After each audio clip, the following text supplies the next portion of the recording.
Declaramos que este es el día que tú has creado para nosotros. Angustia no siento más, mi pasado dejo atrás. Mi mente y mi alma están fijas en ti, Jesús. Mis manos extiendo a ti, sabiendo que hay mucho más. Lo que has guardado para mí sé que es mejor, mejor. El día de hoy existe tú, me alegraré y gozaré en ti. El día de hoy existe tú, me alegraré y gozaré en ti. No me afano del mañana, confío tan solo en ti. El día de hoy, el día de hoy, temor no me detendrá, las dudas no me atarán. En mis sueños yo te doy a ti, Jesús.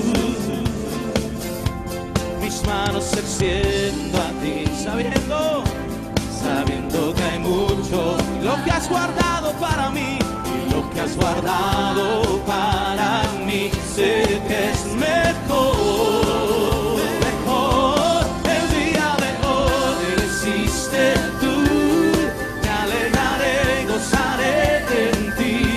El día de hoy existe tú, me alegraré y gozaré en ti. No me afano, no me afano del mañana, confío tan solo en ti. El día de hoy, el día de hoy, así es, Señor. Oh, Señor.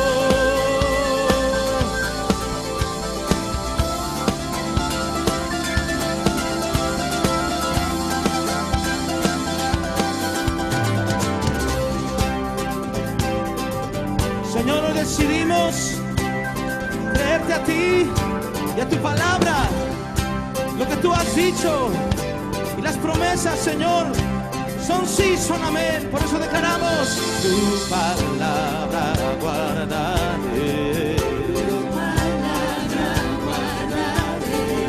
y mi vida te daré. Dímelo bien fuerte después de mí. Vamos, tu palabra guardaré,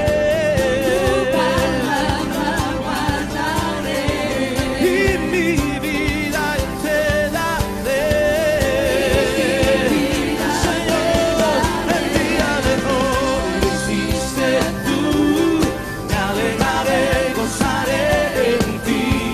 El día de hoy existe tú, me alegraré y gozaré en ti.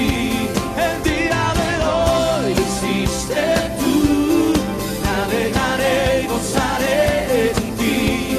El día de hoy existe tú, me alegraré y gozaré en ti. No me afano, no me afano del mañana, Cristo, tú eres mi confianza.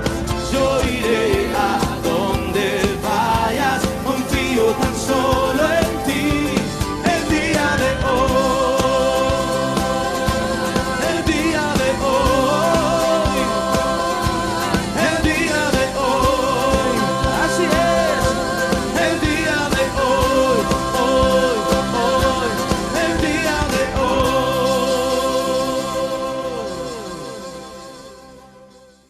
Muy buenos días, queridos hermanos. Qué bueno que podemos estar nuevamente reunidos, y no quiero sonar a frase cliché, porque en esta mañana verdaderamente nos estamos gozando en lo que Dios quiere hacer en medio de nosotros.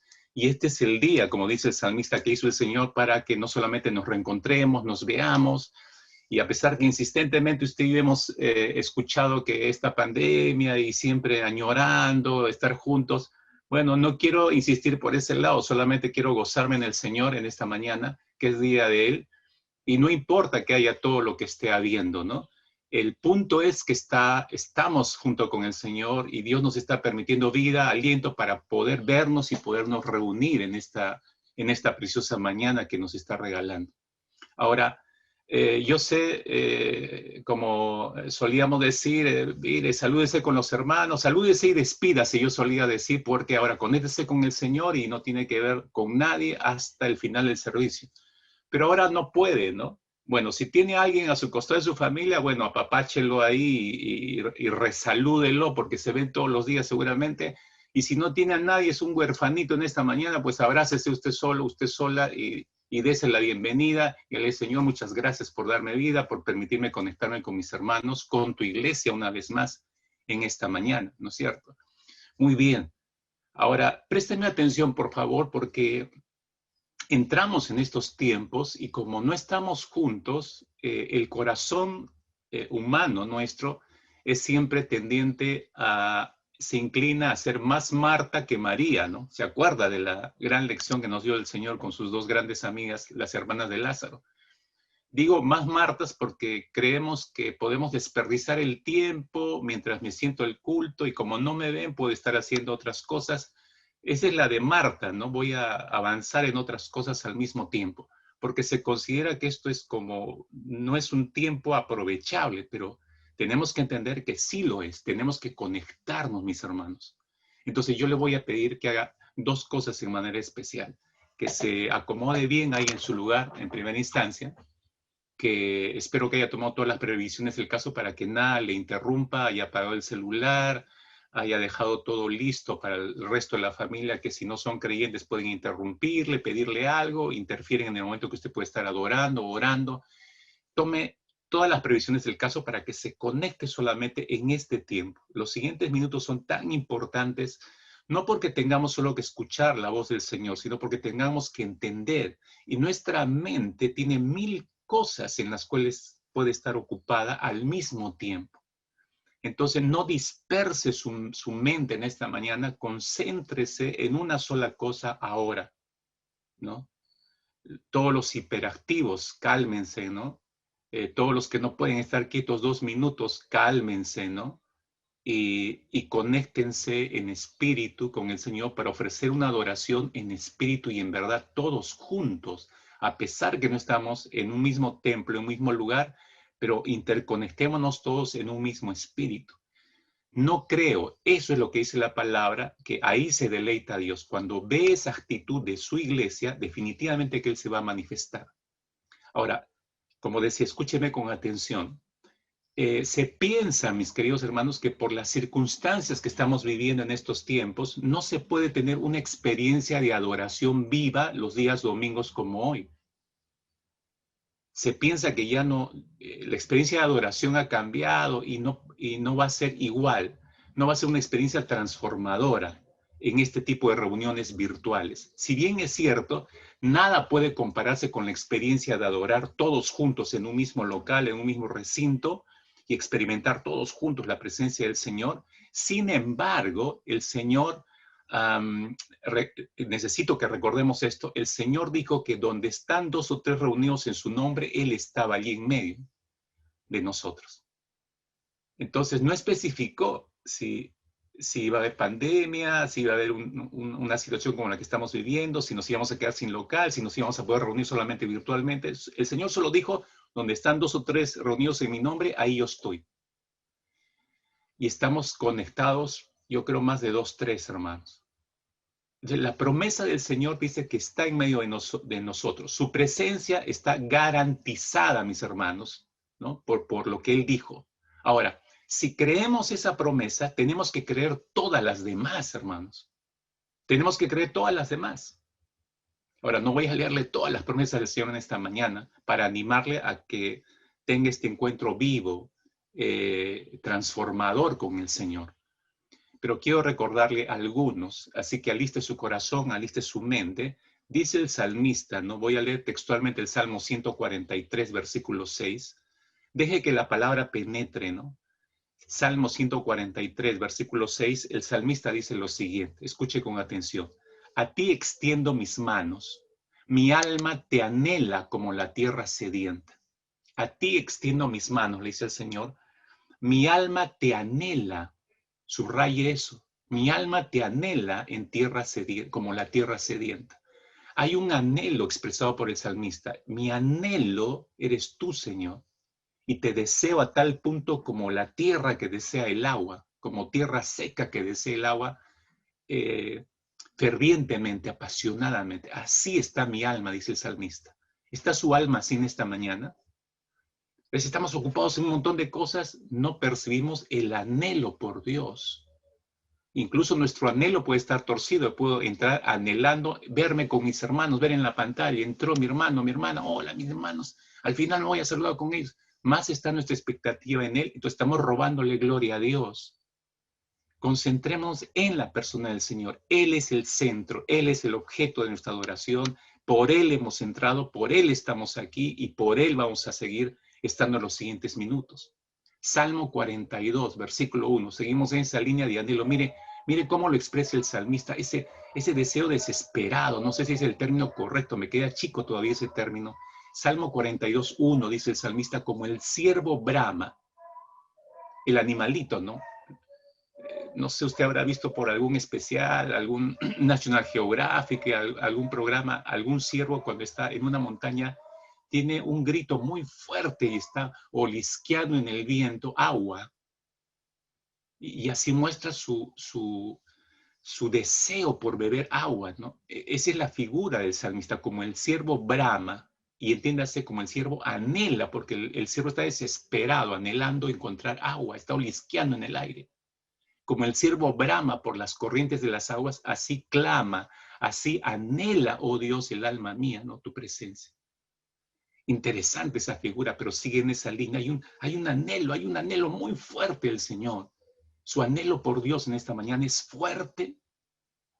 Si no es así, abandone todo lo demás. Vaya en busca del Señor fervientemente. Salmo 73, versículo 25. Miren lo que dice, hace una pregunta interesante el salmista. ¿A quién tengo yo en los cielos? Dice, sino a ti. Y fuera de ti, nada deseo. Otra vez, nada anhelo. Y fuera de ti, nada deseo en la tierra. Fuera de ti, nada anhelo en esta tierra. Y ese nada deseo, solamente a ti, Señor. Esa es la actitud con la que debemos en esta mañana concentrarnos y entrar a su presencia, mis hermanos. Salmo 119, versículo 131. Salmo que hemos, por cierto, empezado a estudiar este jueves. Si usted no está los jueves, entre los jueves. Estamos empezando a estudiar el Salmo 119. El versículo 131 dice el salmista, mi boca abrí y suspiré porque anhelaba tus mandamientos. ¡Wow!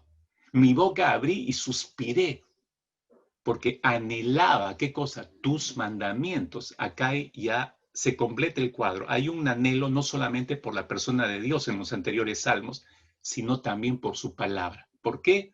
Todo un mensaje de la semana pasada, dos semanas pasadas, Dios y su palabra son una sola unidad. Hay un anhelo por ti, Señor, pero también hay un anhelo, suspiraba, anhelaba tus mandamientos, dice el salmista. Ahí está el cuadro completo, mis hermanos.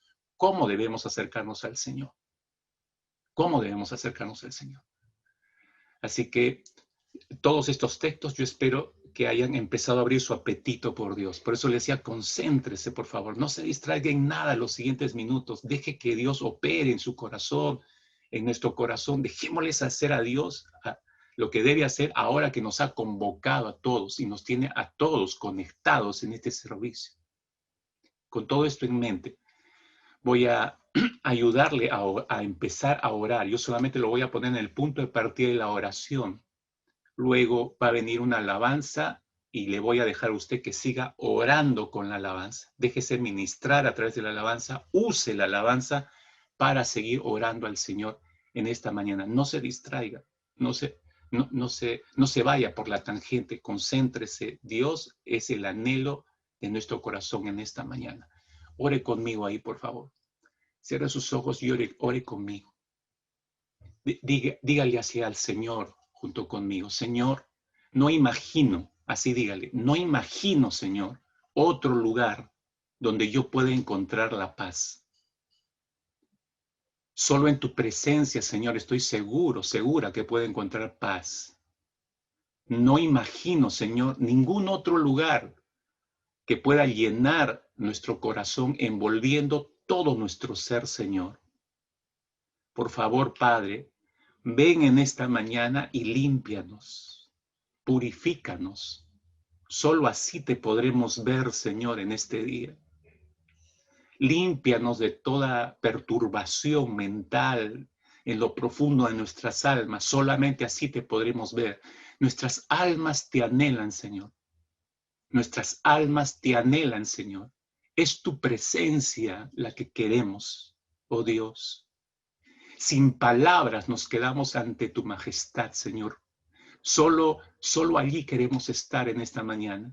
No queremos alejarnos de ti, Señor, porque solamente en tu presencia hay plenitud de gozo y delicias a tu diestra, Señor. Nuestras almas te anhelan, Señor.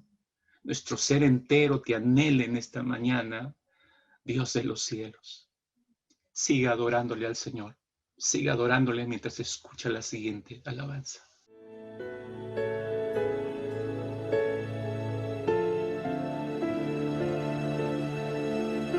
Puedo imaginar otro lugar donde encuentro la paz que solo tú me das. Llenas mi corazón, envuelves mi ser en tu presencia, Señor.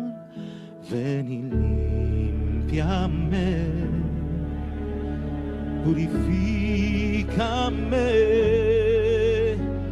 pues solo así te veré, mi Dios. Puedo imaginar otro lugar donde encuentro la paz que solo tú me das. Llenas mi corazón, envuelves mi ser en tu presencia, Señor. Ven y límpiame, purifícame, pues solo así te veré, mi Dios. Mi alma te anhela, Señor. Es tu presencia lo que quiero, mi Dios.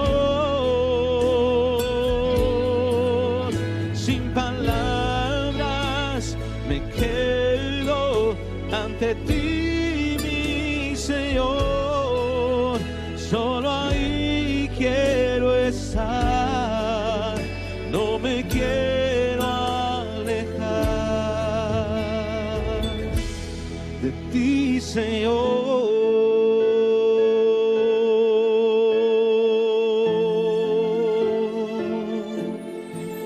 No puedo imaginar otro lugar donde encuentro la paz que solo tú me das. Llenas mi corazón, envuelves mi ser en tu presencia, Señor. Ven y límpiame, purifícame, pues solo así te veré, mi Dios. Mi alma te anhela, Señor. Es tu presencia lo que quiero, mi Dios. Sin palabras me quedo ante ti, mi Señor. Solo ahí quiero estar, no me quiero alejar. Mi alma te anhela, Señor. Es tu presencia lo que quiero, mi Dios. Sin palabras me quedo ante ti, mi Señor, solo ahí quiero estar, no me quiero alejar de ti, Señor.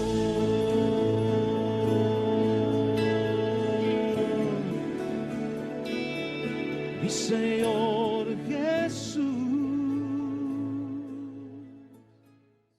Dice el salmista, y cito textualmente el Salmo 84. Los primeros versículos del Salmo 84 dice esto el salmista. Cuán amables son tus moradas, oh Jehová de los ejércitos.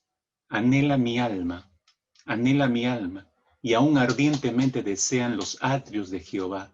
Mi corazón y mi carne cantan al Dios vivo. Aún el gorrión halla casa, y la golondrina nido para sí donde pongan sus polluelos. Cerca de tus altares, oh Jehová de los ejércitos, Rey mío y Dios mío. Bienaventurados, felices los que habitan en tu casa, perpetuamente te alabarán. Bienaventurados los que habitan en tu casa, perpetuamente te alabarán. Fíjese, mis hermanos, si aún, como dice el salmista, aún el gorrión halla casa, y la golondrina nido para sí, donde pongan sus polluelos. ¿Cuánto más nosotros, mis hermanos, podemos hallarnos realmente coberturados, protegidos por el Señor, ¿no? Cerca de tus altares, dice el salmista, oh Jehová de los ejércitos, Rey mío y Dios mío. Por eso, felices los que habitan en tu casa, en su presencia. Ore conmigo, por favor, ahí no pierde el hilo, estamos anhelantes buscando su presencia. Padre, muchas gracias en esta mañana por permitirnos a través de tu palabra entender que si tú cuidas a un ave y aún le provees de nido, Señor, y aún le guardas dentro de ese nido con sus polluelos, ¿cuánto más a nosotros, tus hijos, Señor? ¿Cuánto más vas a proveer protección? Podemos estar seguros de que en ti estamos completos y estamos seguros, Padre amado. Así que permite que nuestros espíritus, no solo por gratitud, sino por necesidad, los siguientes minutos podamos conectarnos en adoración de gratitud hacia tu presencia. ¿Cuánto más, Señor? ¿Cuánto más? Si tú cuidas a las aves, ¿cuánto más cuidarás de nosotros, Señor? Tómese unos momentos ahí, mis hermanos. Adórele en espíritu y en verdad al Señor. Adórele. Recuerde que las alabanzas solo le proveen un camino, un lenguaje para hacerlo. Aprovéchelos, aprovéchelos.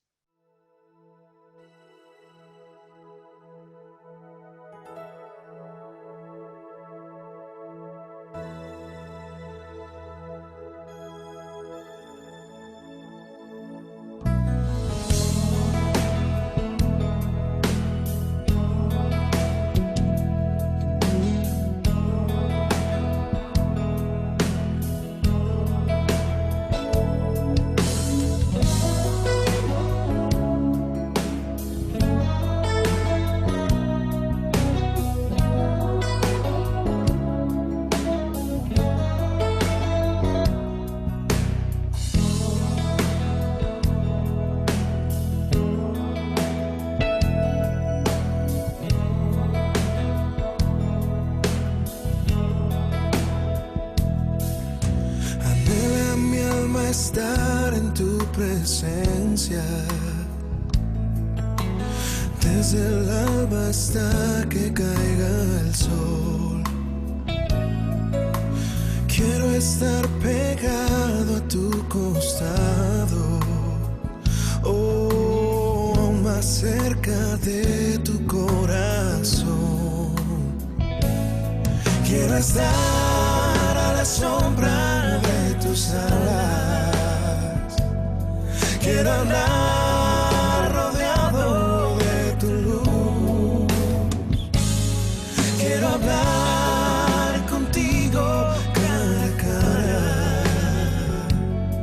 Si aún la golondrina tiene ahí su hogar, podrá también mi alma hallar la paz.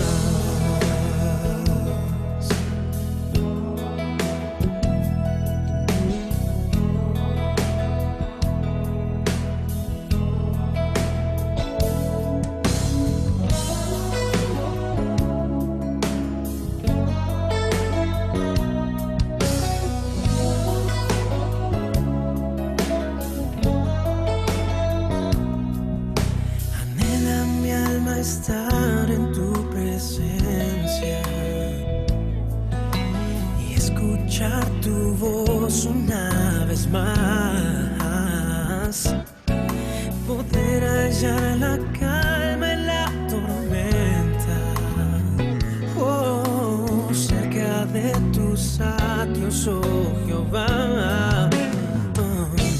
Quiero estar a la sombra de tus alas, quiero andar rodeado de tu luz, quiero hablar contigo cara a cara. Si aún la golondrina tiene ahí su hogar, podrá también mi alma hallar la paz. Quiero estar a la sombra de tus alas, quiero andar rodeado de tu luz, quiero hablar contigo cara a cara. Si aún la golondrina tiene ahí su hogar, podrá también mi alma hallar la paz. Si aún la golondrina tiene ahí su hogar, podrá también mi alma hallar la paz.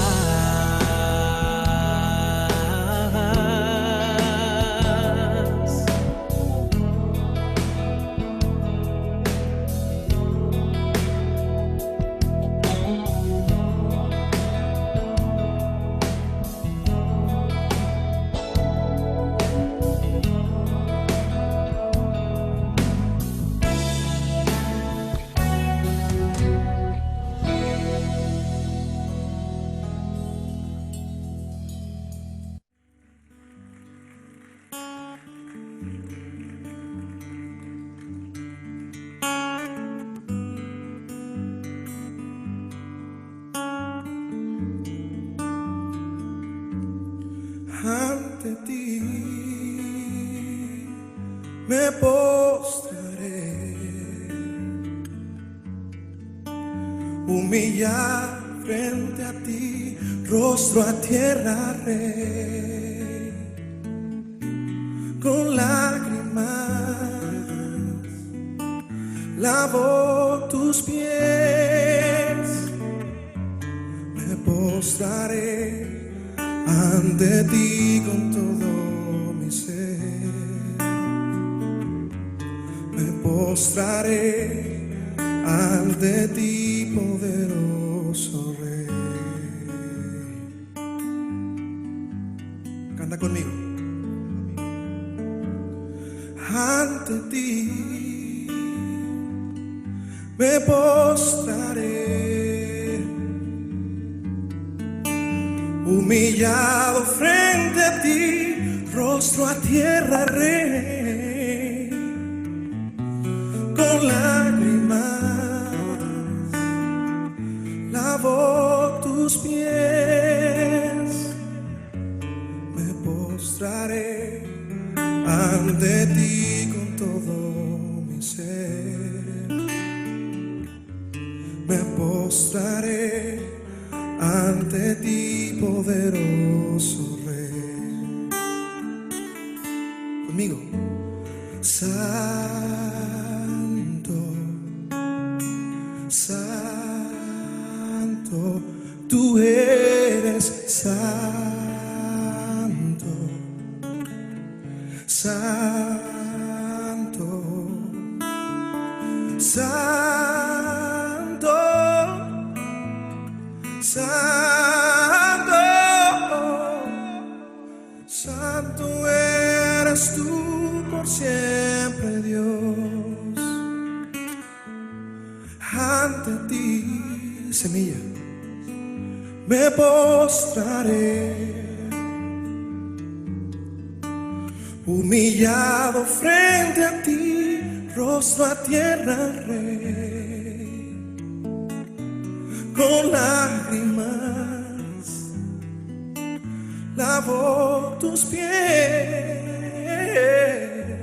me postraré ante ti, poderoso Rey.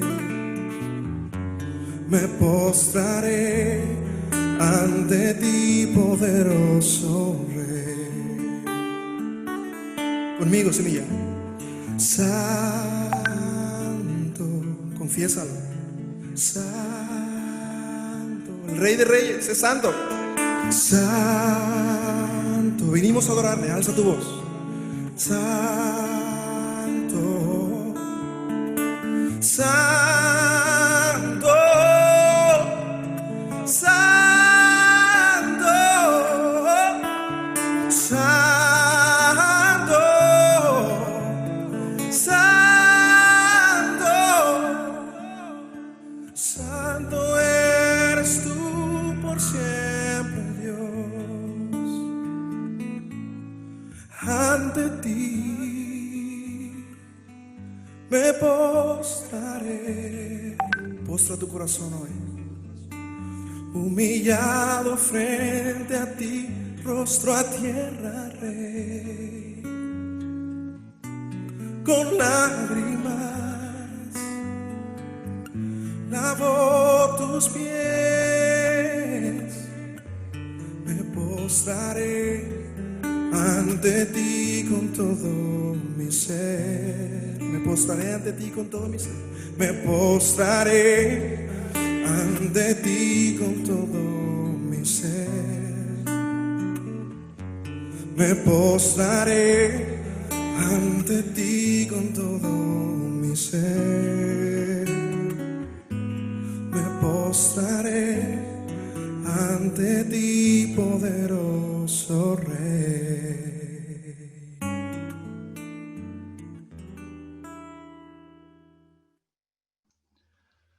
Oremos. Señor, nos tienes cautivados. Tu hermosura, la hermosura de tu santidad es tan poderosa y tan fuerte, Señor, en medio de nosotros.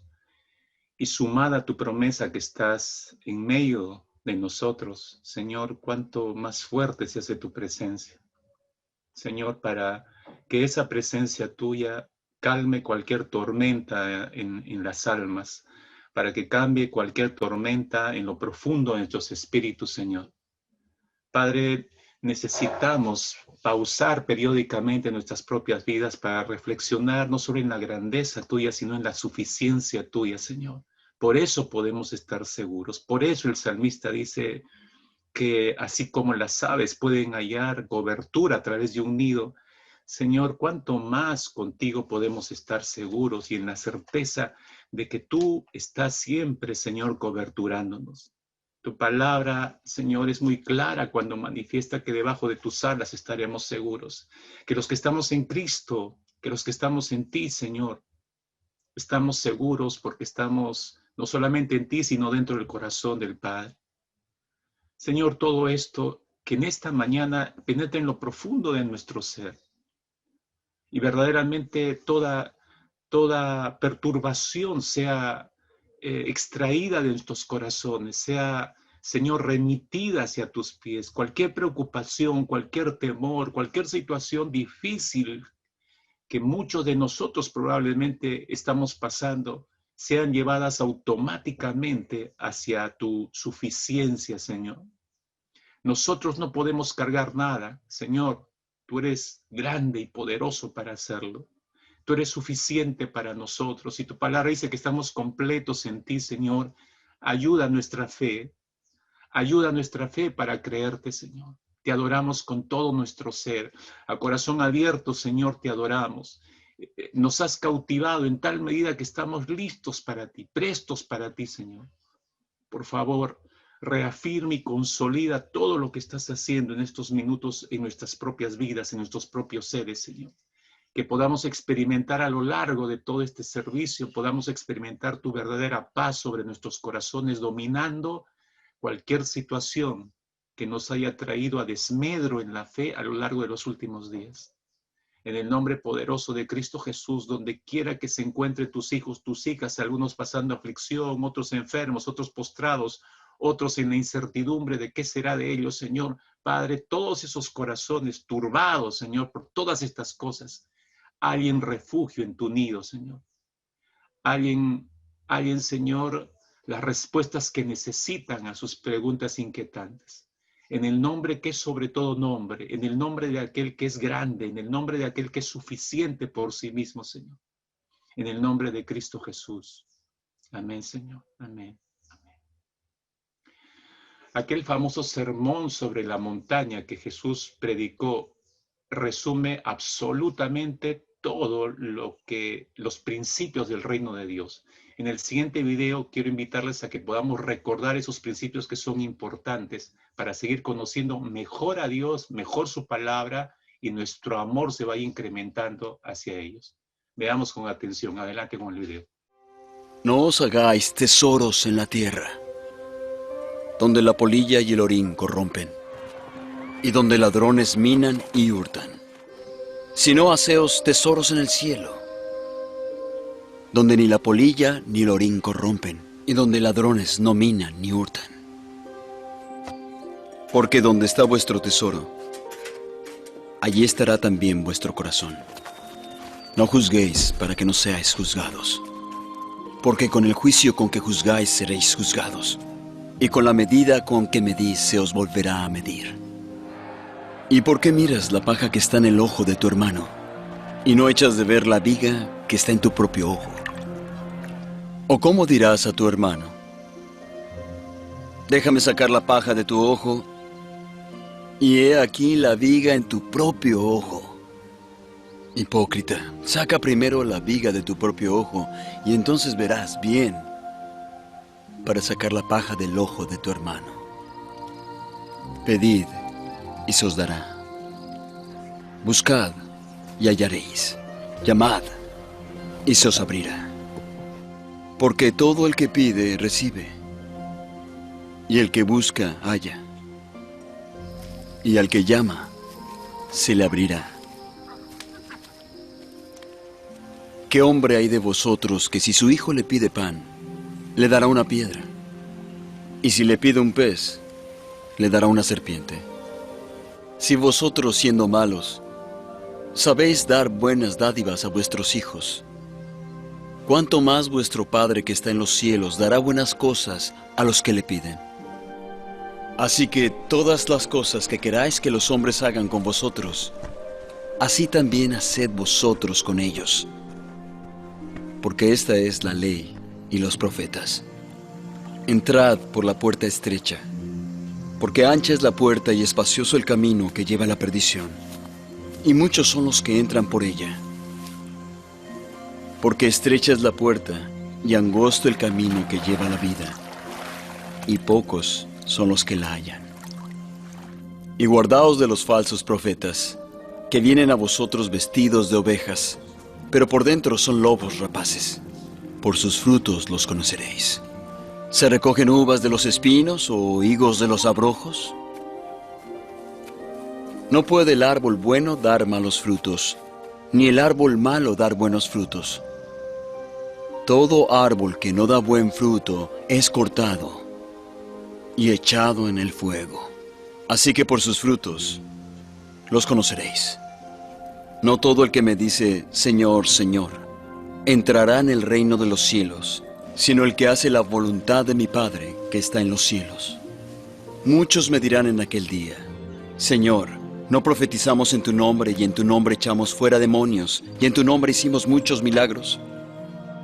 Entonces les declararé, nunca os conocí. Apartaos de mí, hacedores de maldad. Por lo tanto, cualquiera que oye estas palabras mías y las hace, le compararé a un hombre prudente que edificó su casa sobre la roca. Y descendió la lluvia, y vinieron ríos, y soplaron vientos, y azotaron aquella casa, pero no cayó, porque estaba sobre la roca. Y a cualquiera que me oye estas palabras y no las hace, le compararé a un hombre insensato que edificó su casa sobre la arena, y descendió la lluvia, y vinieron ríos, Y soplaron vientos y dieron contra aquella casa, y cayó. Y fue grande su ruina. Amado Dios y Padre Celestial, en esta mañana, Señor, como iglesia, nos acercamos una vez más, Señor, a tu presencia, dándote gracias por haber escuchado, Señor, a través de este medio audiovisual nuevamente tus palabras, lo que aquel sermón en la montaña, Señor, fue, y lo que dejaste, Señor, inclusive por escrito en tu palabra, Señor, en ese momento, tus principios, tu palabra, la forma, Señor, en la que mostraste de cómo deberíamos vivir en el reino. Señor, todo ello hasta el día de hoy sigue aplicando. Por ello, Señor, no solamente en esta mañana como iglesia acabamos de cantar, Señor, que te anhelamos, que deseamos postrarnos, que nos alegraremos y nos gozaremos en este día, Señor, que tú has creado, sino, Señor, también hemos de tomar nuestro propio corazón, todo nuestro ser, para rendirlo ante ti y decirte como iglesia, Señor, que nosotros deseamos colocar toda nuestra voluntad para hacerla tuya, Señor. Decidimos amar tus principios solamente, Señor. No olvidarlos, ninguna de tus palabras, Señor, lo que dejaste en tu palabra, sino más bien ponerlos por obra. Porque en realidad eso es el deseo tuyo, Señor. No solamente que almacenemos información en nuestras mentes, sino, Señor, que todo lo que escuchemos, que todo lo que nos vaya, Señor, enseñando a través de tu palabra, lo apliquemos, Señor, en nuestras vidas para glorificarte únicamente a ti, Señor. Porque ese es tu deseo, Señor, que podamos, Señor, vivir conforme, Señor, a tu voluntad. Así que, amado Dios, sigue dirigiendo, Señor, a tu iglesia, sigue hablando a nuestros corazones y por sobre todo, Señor, enséñanos y ayúdanos a no olvidar ninguno de tus principios para ponerlos por obra, Señor, en toda nuestra manera de vivir. Gracias, Señor. En el nombre poderoso y precioso de Jesucristo, tu Hijo amado. Amén. Amada iglesia, toda nuestra manera de vivir debe estar guiada siempre por la palabra de Dios. Como lo acabamos de escuchar, Jesús hablando a todos sus discípulos, y los mismos principios siguen aplicándose hasta hoy en día en nuestras vidas. Y es que si incorporamos en la palabra del Señor, nosotros hemos sido creados, redimidos en Cristo Jesús para glorificar a Dios, no solamente con nuestras palabras o con nuestro cántico, sino con todo nuestro ser y sobre todo con nuestra obediencia. Si no vivimos y si no estamos viviendo conforme a la palabra del Señor, entonces estamos violando su voluntad y por lo tanto también estamos violentando la santidad del Señor, como estábamos estudiando en los grupos pequeños.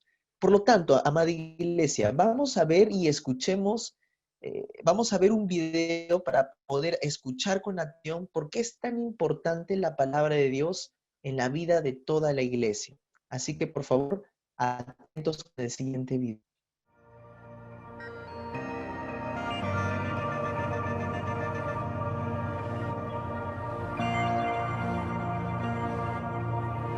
Sola Escritura es el principio sobre el cual la iglesia evangélica de hoy en nuestra región se levanta o se cae. En la época de Lutero, el punto focal de la discusión giró en torno a la doctrina de la justificación por la fe, debido a que la iglesia de Roma estaba o había incurrido en la venta de las indulgencias o el perdón de pecado a cambio de dinero. En nuestros días, la controversia gira en torno a si vamos a enseñar lo que Dios ha revelado en su palabra o un número incontable de revelaciones doctrinales extrabíblicas que no tienen su asidero en la palabra de Dios. A la ley y al testimonio. Si no hablan conforme a esta palabra es porque no habrá para ellos amanecer. Estas fueron las palabras del profeta Isaías para la gente de su generación y tienen que volver a ser las palabras de los predicadores de nuestra región en esta ocasión para el pueblo de Dios. Tenemos que regresar y queremos hacerte una invitación a que puedas revisar cada enseñanza, cada predicación, cada cosa que lea a la luz de la palabra de Dios, de tal manera que tú puedas concluir si realmente esto es algo que Dios ha traído para su pueblo o si esto es algo que un falso maestro o un falso profeta está trayendo con la intención de desviar al pueblo de Dios de la centralidad del Evangelio. Sola Escritura pone fin a toda enseñanza doctrinal extrabíblica. De regreso a la verdad, Latinoamérica despierta.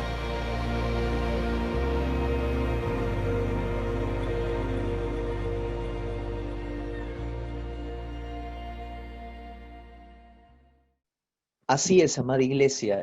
Tenemos que una y otra vez volver siempre a la palabra del Señor, que es la fuente en realidad de lo que nosotros vivimos y por el cual ponemos en nuestro corazón para poder aplicar a nuestras vidas. Por lo tanto, amada iglesia, si tiene su Biblia allí a la mano o si ya aprendió su Biblia virtual, por favor, acompáñenme en Mateo capítulo 16.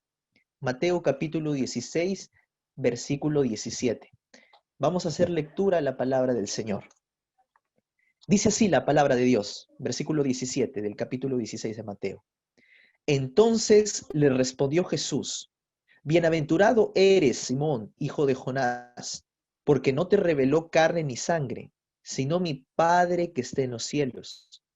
Y yo también te digo que tú eres Pedro, y sobre esta roca edificaré mi iglesia, y las puertas del Hades no prevalecerán contra ella.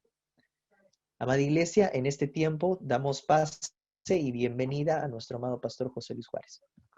Gracias, hermano Guillermo. Gracias una vez más a Dios que usted se puede conectar con nosotros, todos los que en los últimos minutos recién han entrado a través de esta plataforma y están acompañándonos no solo este domingo, sino que probablemente llevan ya varios domingos con nosotros. Le damos gracias a Dios por eso. Hay un texto en el libro de los profetas menores, los llamados profetas menores, y es un texto no solamente que cautiva mi corazón, sino que creo que es un tiempo en que tenemos que reflexionar mucho sobre esta expresión de parte de Dios por la situación que estamos viviendo y aún por lo que estamos estudiando en este tiempo, esta serie de la iglesia que Dios concibió y desea. Realmente yo creo que Dios nos ha dirigido a esta serie porque está viendo lo que esta iglesia local necesita en este tiempo. Pudo haber sido cualquier otro tema, pero este es el tema que Dios quiere que estemos revisando en este tiempo.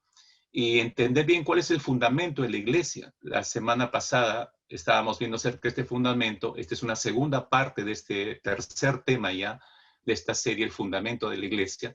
Pero antes de meternos con todo al mensaje, quiero hacer referencia a este texto del profeta Amós. No tiene que buscarlo en su Biblia, es Amós capítulo 8, versículo 11, donde el profeta Amós, o a través del profeta Amós, Dios está hablando a su pueblo y nos alcanza a nosotros en estos tiempos. Y dice allí el profeta Amós que he aquí vienen días. Amós escribió su libro casi 900 años atrás, antes de Cristo.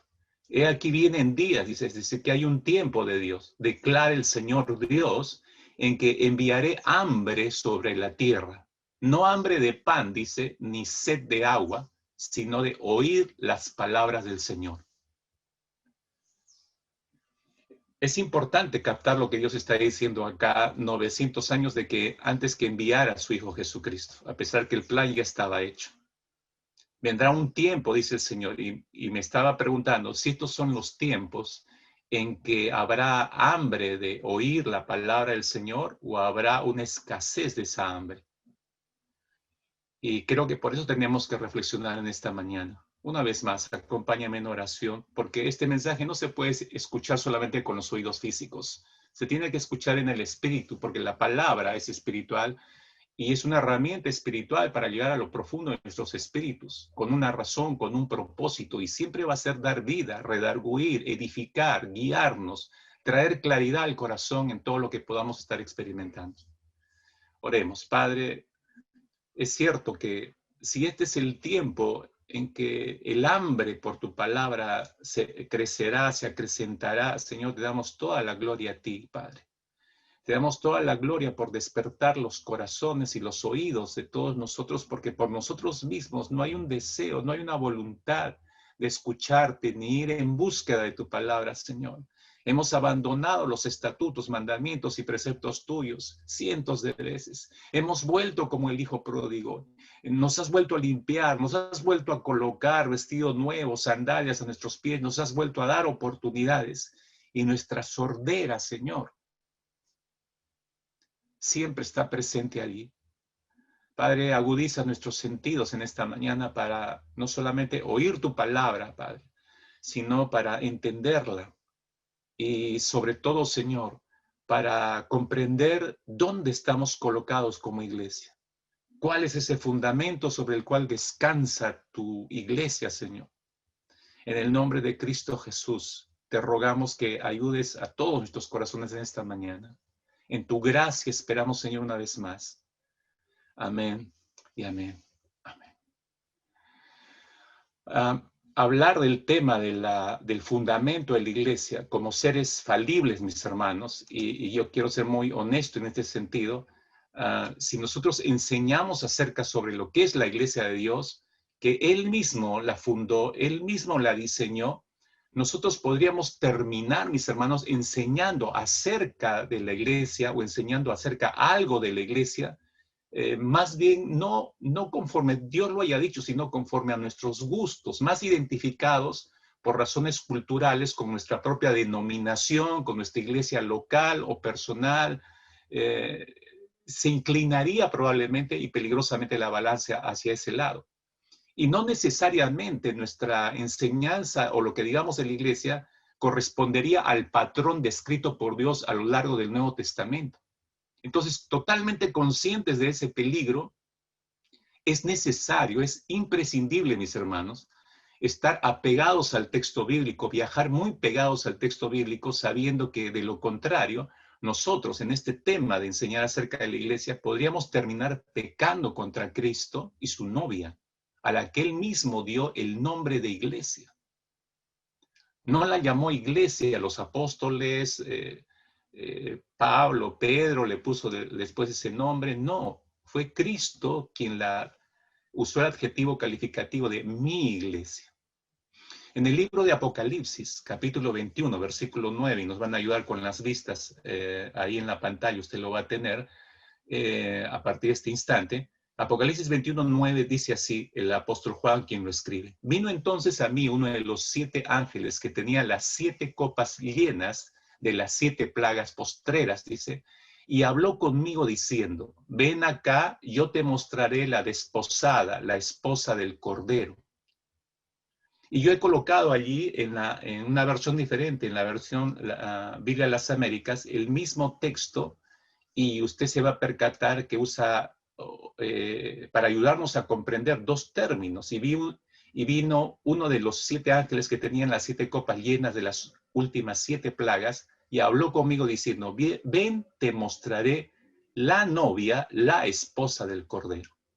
La siguiente, por favor. Este es el propósito por el cual le mostré los 2 versículos al mismo tiempo. La siguiente vista, por favor.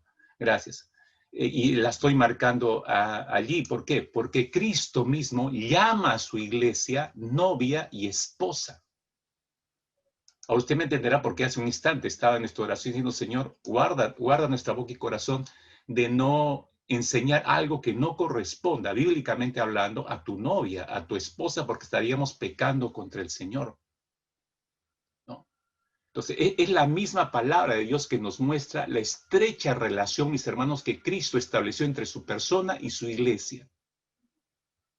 Y a mí me parece, mis hermanos, o no, yo diría, estoy segurísimo, que en momentos de tanta confusión entre los creyentes que se está viviendo hoy sobre lo que es una iglesia bíblica, es imprescindible que usted y yo comprendamos bien esta relación entre la cabeza, que es Cristo, y el cuerpo, que es su iglesia, nosotros.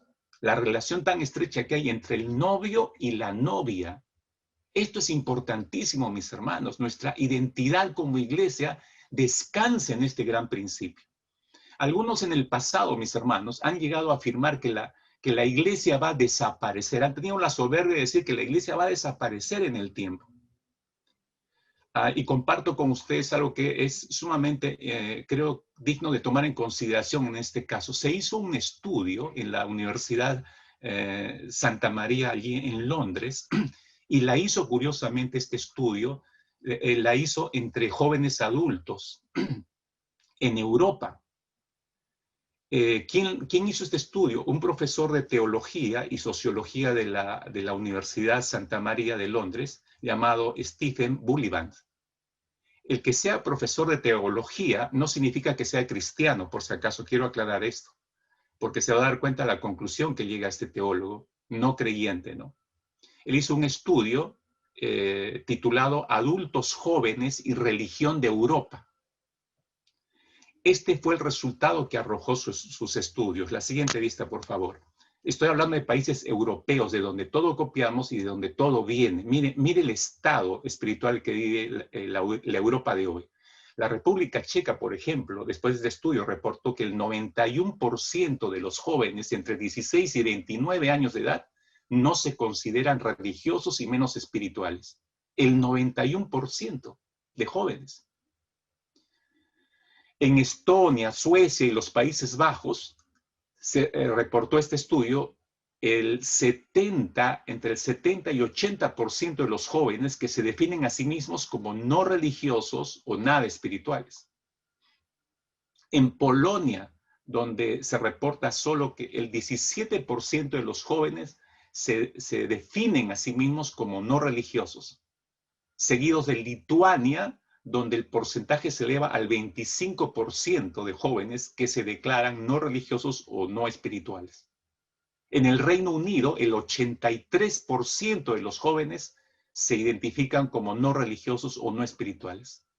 Entonces, esta es la gran conclusión que Stephen Bullivant llegó. La siguiente vista, por favor. Fíjese, es catastrófica. Dice Bullivant, con algunas notables excepciones, los adultos jóvenes cada vez más ya no se identifican con la religión ni la practican. El cristianismo como estándar, como norma, se ha ido y probablemente se haya ido para siempre, o al menos durante los próximos 100 años. ¿Qué conclusión para catastrófica, mis hermanos? Y no hablamos de un solo país, estamos hablando de todo un sector de Europa. Otros, aparte de este teólogo que llega a esta conclusión después de un exhaustivo estudio, no improvisado, otros piensan que hasta el día de hoy, y hoy de manera especial, mis hermanos, en medio de esta crisis pandémica que vive el mundo, están tan desorientados que llegan a preguntarse si la iglesia en esta pandemia y después de esta pandemia podrá sobrevivir la iglesia a estos tiempos de cambios o de la llamada nueva normalidad. ¿Sobrevivirá la iglesia?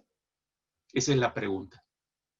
Mis hermanos, creo que no debemos olvidar las lecciones del pasado, las reacciones que hubo en el pasado en anteriores crisis, no parecidas a esta, pero similares, que dieron pase a nuevas eras, porque siempre hay una crisis para que venga una nueva era. Pues el mundo y la iglesia han pasado por épocas muy difíciles en medio de cambios sustanciales que han sufrido la sociedad humana en diferentes periodos de su existencia, y atemorizados por esa idea, estoy hablando en el pasado, quisieron transformar la iglesia para ajustarla a esos tiempos, para que ajustando a la iglesia esos tiempos pudiera sobrevivir. Pero ¿sabe cuál es el gran error que cometieron? Es que negociaron la verdad. Negociaron la verdad que sostuvo durante los siglos pasados a la iglesia. Y la hicieron sobrevivir a pesar de las grandes crisis o las intenciones directas de desaparecer a la iglesia en el mundo. Negociar la verdad es un peligro terrible, mis hermanos. Y hoy, con esta nueva llamada modalidad, como le llaman hoy en día, la nueva normalidad, ¿no? Como se le llama hoy en día, podemos nosotros correr el riesgo, igual que en el pasado, de hacer exactamente lo mismo, es decir, negociar la verdad.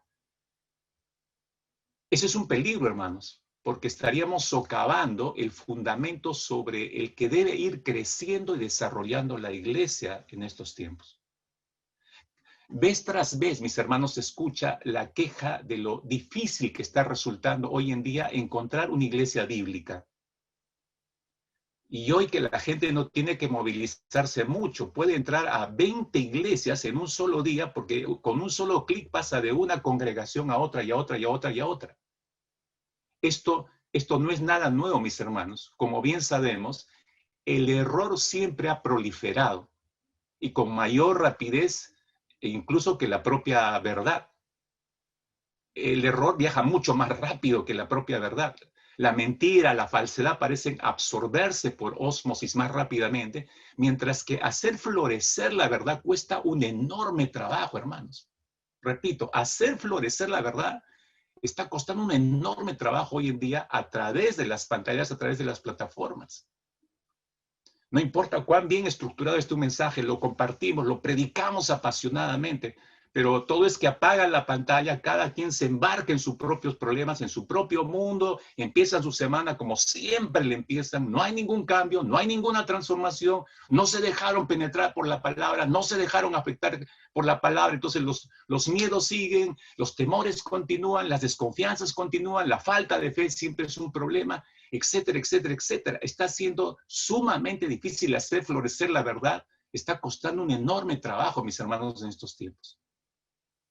Es importante que captemos lo siguiente. En el libro de Apocalipsis, Cristo pasa revista, recuerda, pasa revista a 7 iglesias que existían en lo que se llamaba en ese tiempo Asia Menor y que hoy en día es Turquía. Todo el sector de Turquía, eso era Asia Menor. En el primer siglo, Jesús pasa revista a esas iglesias, a 7 de esas iglesias, pero que a su vez esas 7 iglesias representan tipos de iglesias que podemos encontrar a lo largo de la historia de la iglesia y por tanto entre las actuales.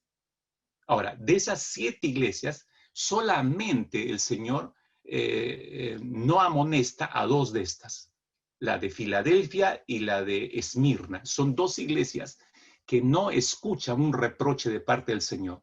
Las demás figuran en pésimas condiciones. La siguiente vista nos va a ayudar a comprender lo siguiente y lo que quiero comunicar. Esta revista rápida que hizo el Señor, por ejemplo, a la iglesia de Pérgamo. La iglesia de Pérgamo había permitido doctrina extraña, doctrina de Balaam. ¿Por qué, mis hermanos? Dentro de un instante explico eso. La iglesia de la Odisea se había dormido en su opulencia. La iglesia de Sardis estaba muerta espiritualmente. La iglesia de Éfeso había perdido su primer amor. Haciendo la corrección exacta, porque ayer yo hablaba con los jóvenes y decía, no es que perdió su primer amor la iglesia de Éfeso, sino que fue una decisión que tomó, dejó su primer amor, la iglesia de Éfeso. Y la iglesia de Tiatira había tolerado las herejías, la idolatría y la inmoralidad.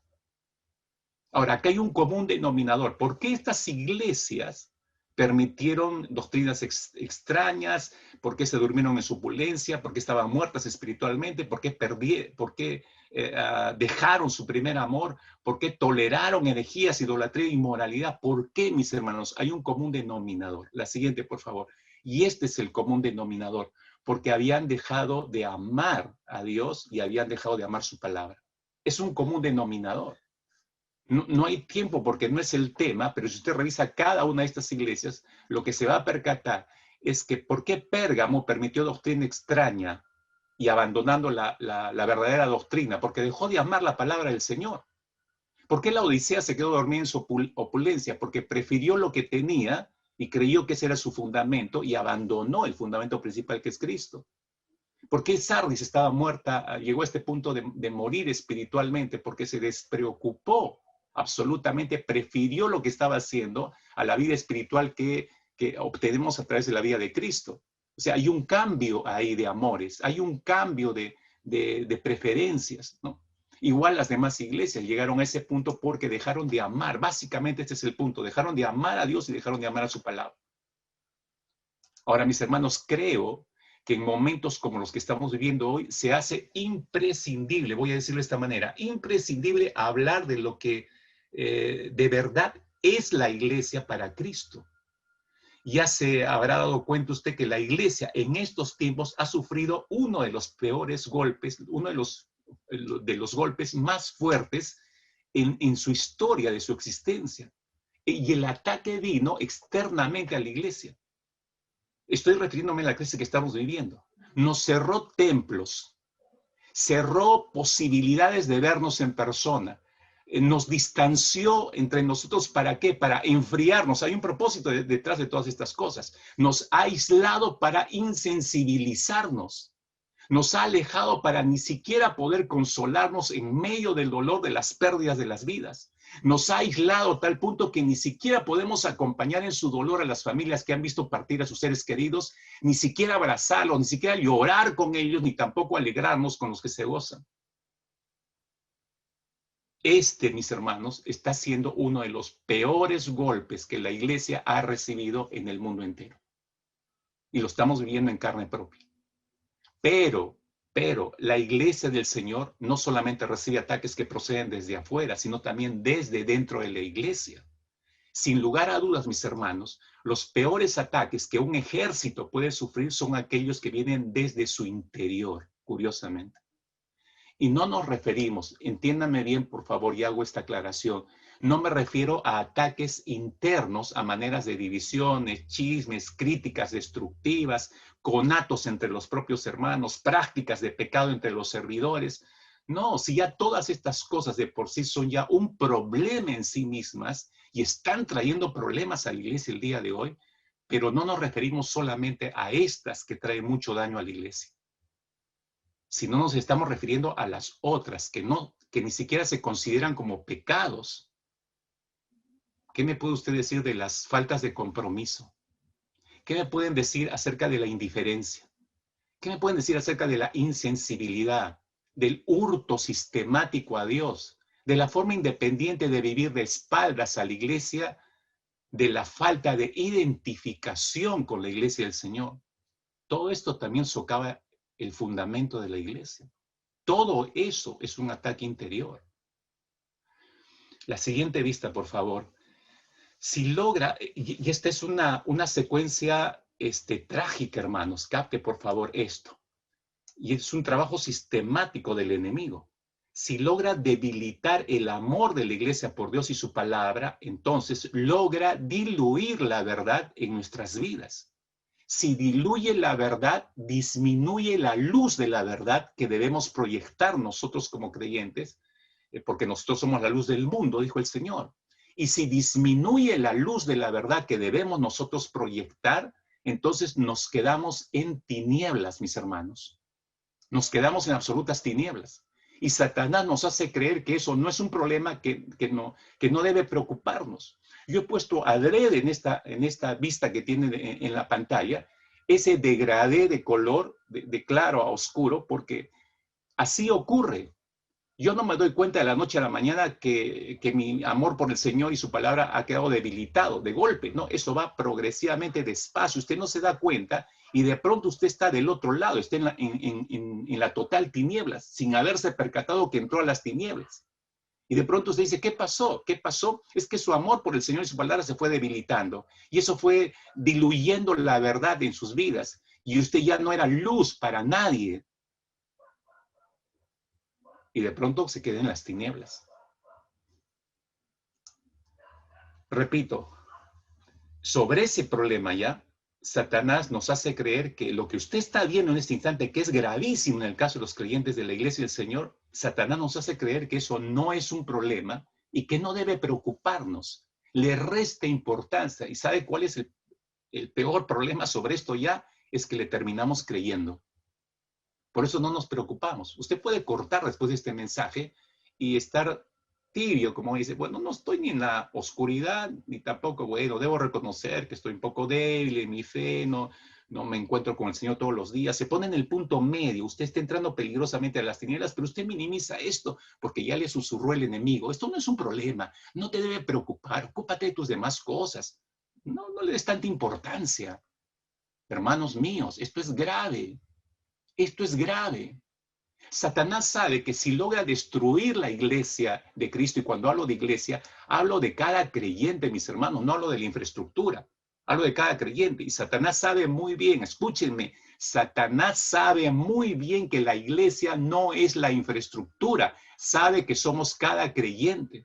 Entonces, si él logra destruir cada una de nuestras vidas, la vida de cada creyente, entonces habrá logrado su victoria. Él conoce perfectamente, mis hermanos, y le aseguro que conoce mejor que usted el texto de 1 Timoteo 3:15. Él conoce que el apóstol Pablo le reveló a su discípulo Timoteo, que estaba pastoreando a la iglesia de Éfeso, en su primer carta, cuando le dice, la iglesia es columna y es baluarte de la verdad. La iglesia es columna y baluarte, es decir, es sostén de la verdad. Ahora, esto es lo que somos como iglesia, mis hermanos. Somos columna y baluarte. Cada creyente, cada uno de ustedes es columna y sostén de la verdad. Cada una de ustedes, mis hermanos, son columna y sostén de la verdad. Cada uno de ustedes, mis queridos jóvenes, son columna y sostén de la verdad.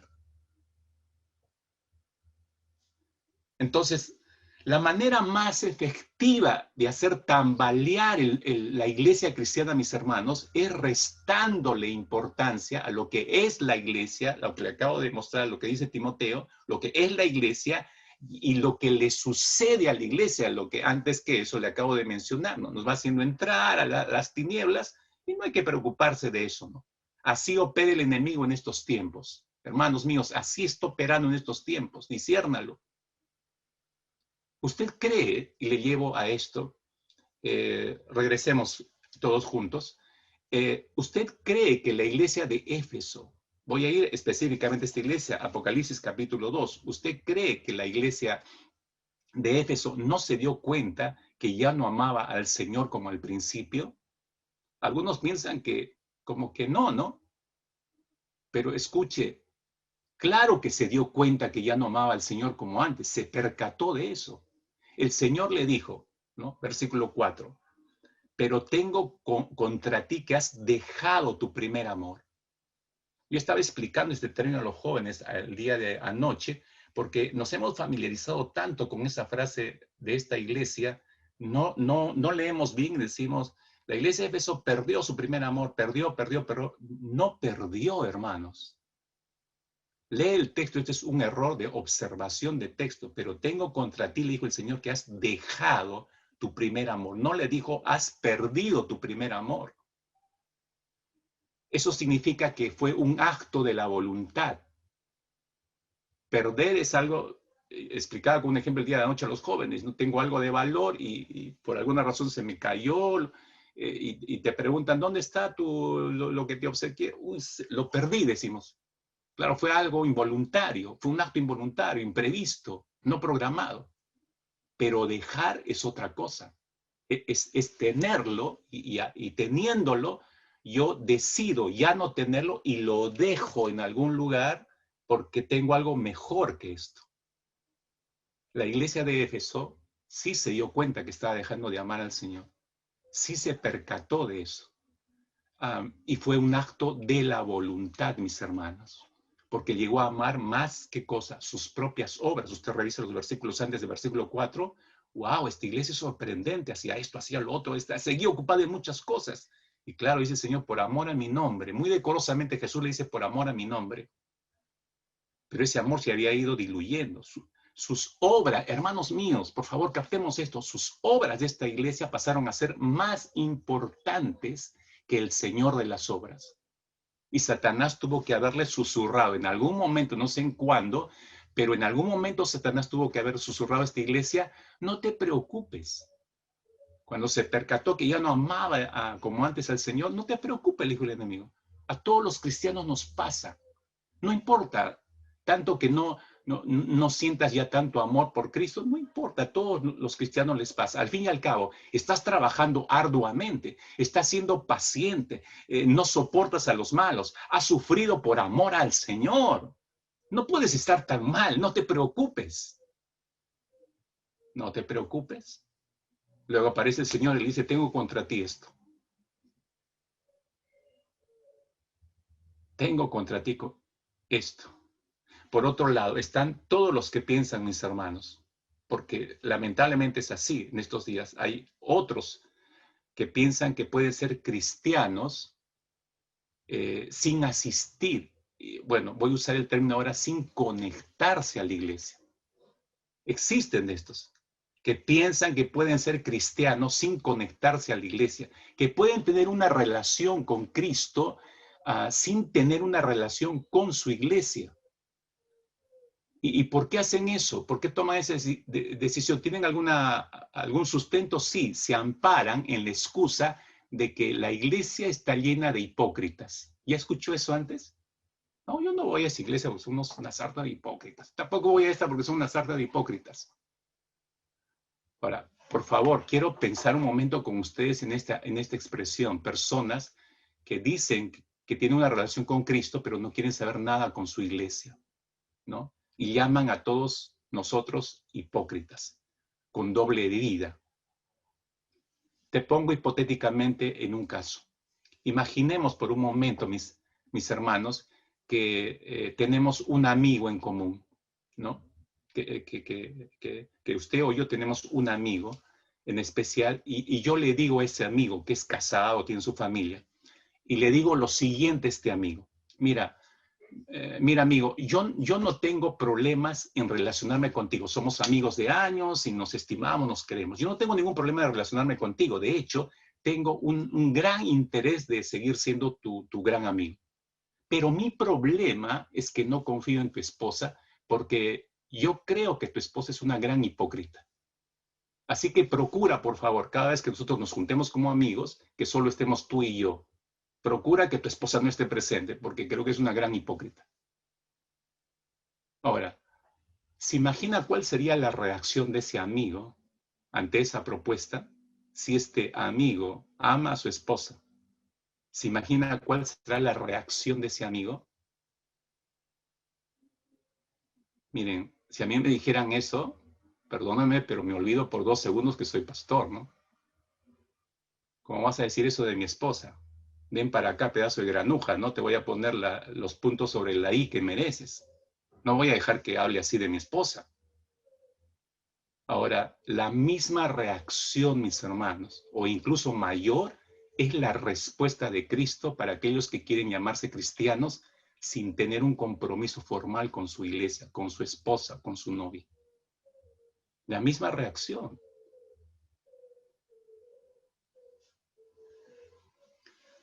Escúchenme con cuidado, jóvenes, por un segundo, como un paréntesis, me dirijo a la generación del milenio. Millennials, escuchen por favor por un par de segundos. Son la generación individualista de nuestros días. Ahora, fíjense, y eso, por eso la estadística que mostré hace un instante que este teólogo, sociólogo hizo en Europa, por eso arroja esas terribles cantidades de jóvenes que no quieren saber nada con la religión. No se consideran espirituales. 80, 90% en la mayoría de las naciones. Esa es la generación millennial. La generación individualista de nuestros tiempos.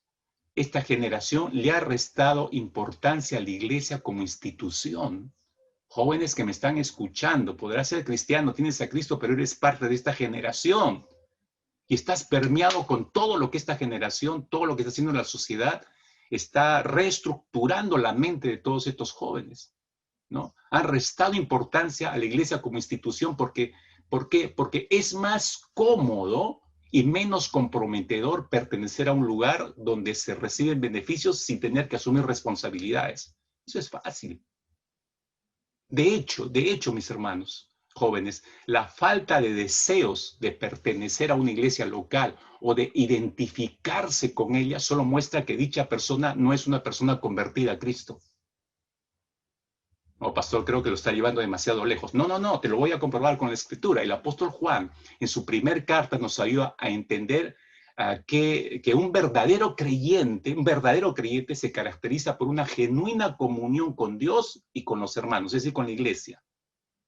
Primera de Juan, capítulo 1, versículos 6 y 7. Primera de Juan, capítulo 1, versículos 6 y 7, dice el apóstol Juan. Si decimos que tenemos comunión con Él, ¿quién es el Cristo?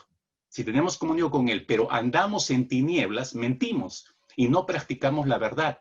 Mas si andamos en la luz como Él está en luz, tenemos comunión los unos con los otros y la sangre de Jesús, su Hijo, nos limpia de todo pecado.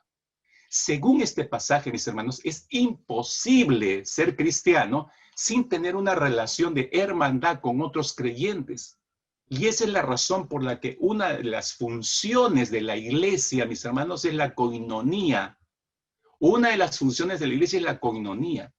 Lamentablemente, con el paso de los años, esa palabra ha ido perdiendo su fuerza y significado, porque hoy en día, cuando hablamos de coinonía, pensamos nosotros más en entretenernos entre hermanos. Pensamos más en reuniones y reuniones asociadas a comida, eso es coinonía. Pensamos en salir a pasear, eso es coinonía. Ir al cine con todos mis amigos de la iglesia, eso es coinonía. Es celebrar cumpleaños con hermanos, pero en realidad, mis hermanos queridos, ese no es el concepto de coinonía.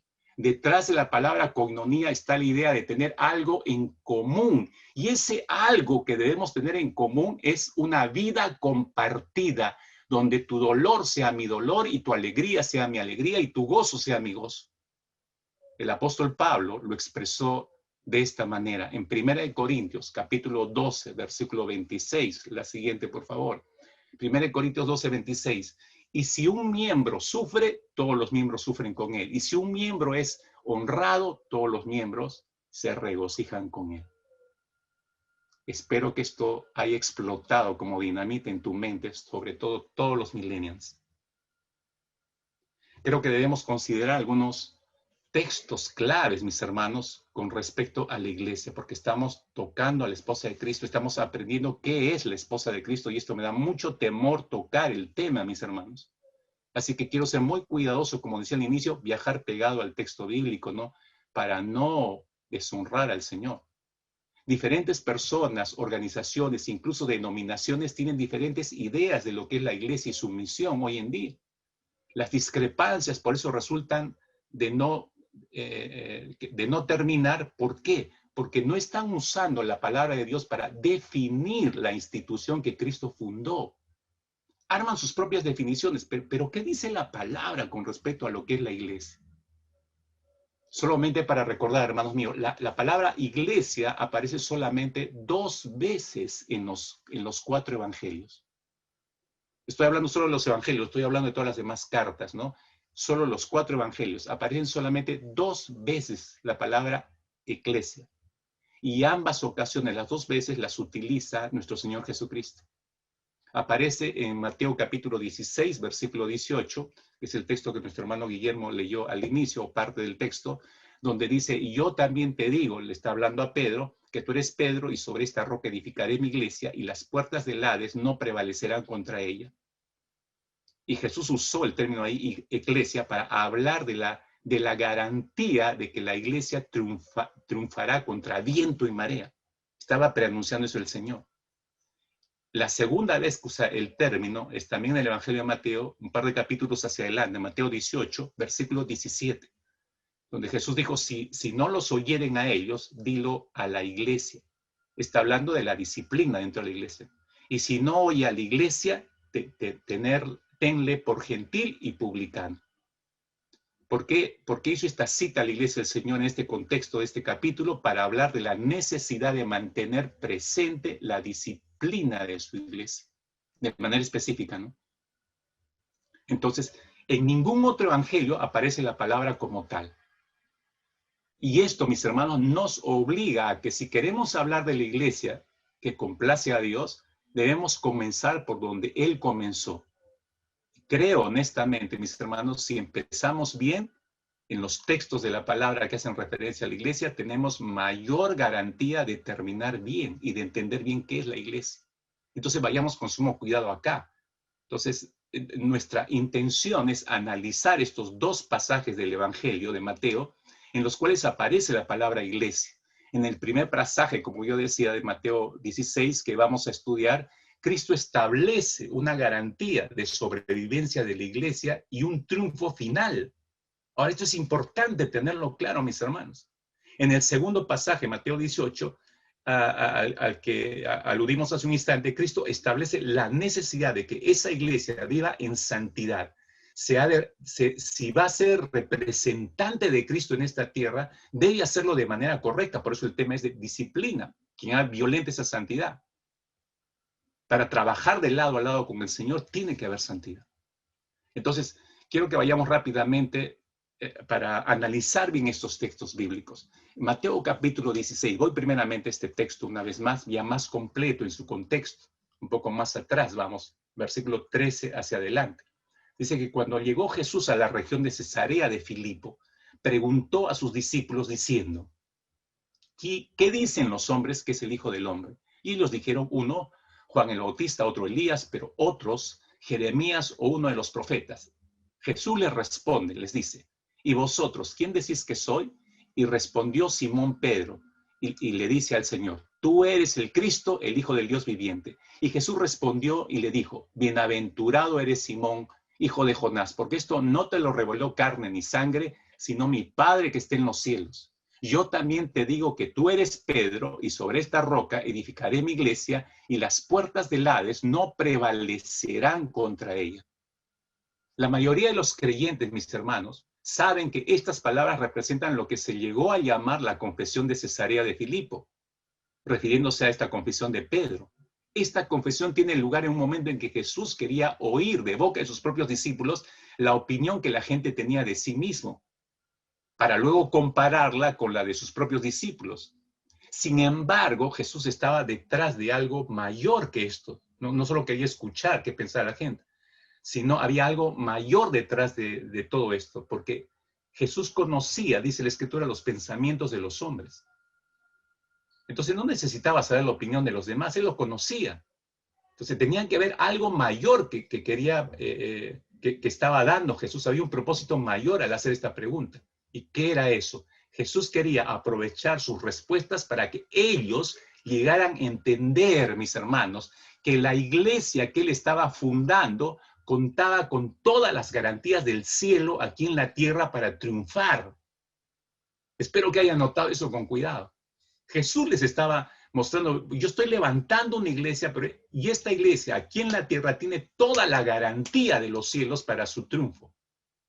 Cuando Jesús le pregunta, ¿y vosotros quién decís que soy? Pedro, obviamente el más impulsivo como siempre, va adelante en la respuesta, tú eres el Cristo, el Hijo del Dios viviente. A lo cual Jesús le responde, feliz eres Simón, hijo de Jonás, porque esto no te lo reveló carne ni sangre, sino mi Padre que está en los cielos. Entonces yo también te digo que tú eres Pedro, y sobre esta roca, Jesús, edificaré mi iglesia, y las puertas del Hades no prevalecerán contra ella. Eso es triunfo total de la iglesia, mis hermanos, en el tiempo. Y en este solo pasaje Jesús deja no menos de 5 enseñanzas para sus discípulos en torno a la iglesia. ¿Cuáles son esas enseñanzas fundamentales para el buen desarrollo y sostenimiento de una iglesia que quiera conformarse al patrón bíblico, que quiera actuar, vivir, vivenciar en esta tierra su experiencia como iglesia sin separarse del patrón bíblico? 5 enseñanzas fundamentales. La primera, ahí la vista nos va a ayudar. La primera, el fundamento, la roca sobre la cual se edificaría la iglesia. En segundo lugar, la relación entre el fundamento o la roca y el resto del edificio, la iglesia. En tercer lugar, la promesa y el diseño del constructor de la iglesia. En cuarto lugar, la procedencia de los ataques contra la iglesia. Y en quinto lugar, la garantía de la iglesia. Hoy nos vamos a ocupar solamente de la primera, porque tenemos más que suficiente solo con la primera. Las siguientes semanas estaré desarrollando las que vienen a continuación. Hoy solamente quiero desarrollar el fundamento o la roca sobre la cual se edifica la iglesia. Quiero mostrarle cuán sólido es el fundamento sobre el que está la iglesia hoy en día, sobre el que estamos tú y yo, mis hermanos. Hoy que hay muchos temores, miedos, preguntas, ¿va a sobrevivir la iglesia va a desaparecer? Dicen unos, no, esto dentro de algunos años sí, pero todavía no. Pero mira todo lo que está ocurriendo, nos están enfriando a todos, han cerrado los templos, esto tiene para peores cosas más. Hay tanto que estamos escuchando hoy. ¿Va a desaparecer la iglesia? Necesitamos regresar sobre qué fundamento está puesta la iglesia, y ahí está la respuesta. Así que ven conmigo y revisemos el fundamento o la roca sobre la cual se edifica la iglesia. La declaración del apóstol Pedro en el texto que hemos revisado debía de haber sorprendido al resto del grupo, porque era algo que él había recibido por una revelación divina. Ni siquiera Pedro mismo se habría esperado responder algo como esto. Ni él mismo entendía bien la dimensión de lo que estaba diciendo, hermanos.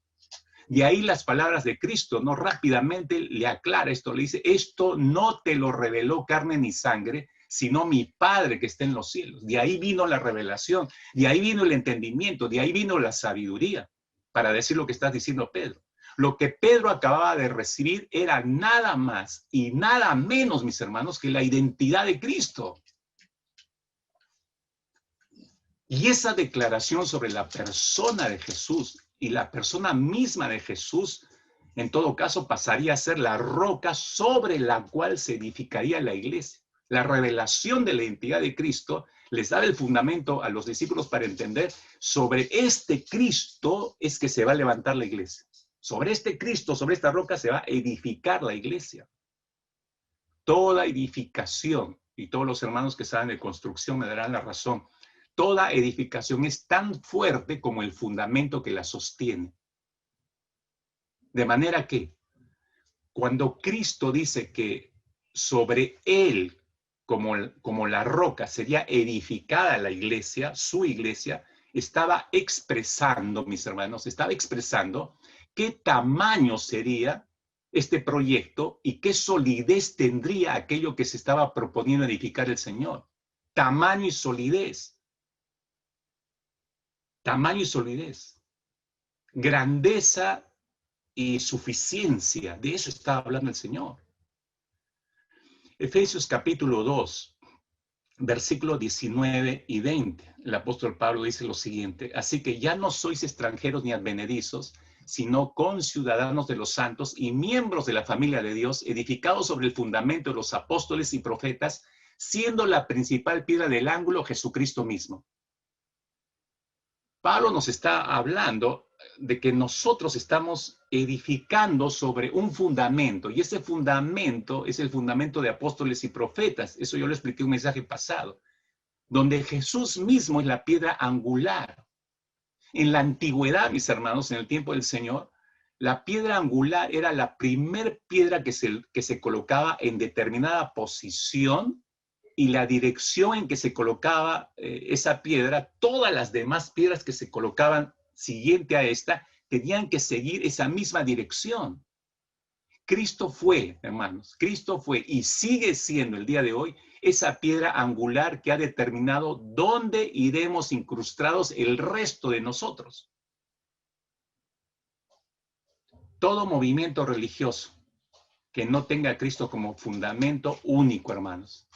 Es decir, no existen cofundamentos, no existen corredenciones, no existen cosalvadores o cosalvadoras. Hay un único fundamento y ese fundamento es Cristo, ¿no? Así que si algún movimiento religioso que no tenga a Cristo como fundamento único, es como si construyera sobre la arena, que se caerá muy pronto. Vendrán los vientos, las tormentas, las primeras tempestades y se va a venir abajo. Cristo sabía, mis hermanos, que habría oposición abierta, interna y externa para la edificación de su iglesia. Él lo sabía. Como mencionó Cristo, cómo él mismo definió esto y cómo dijo que enfrentaría esta situación, cómo enfrentaría a la gente que se opusiera al proyecto de levantar su iglesia. Basta que leamos, mis hermanos, un texto que puede ser clarificador para nosotros. Jesús declaró lo siguiente, en Lucas capítulo 20, versículo 18. Este es un texto que hay que tomarlo con mucho cuidado.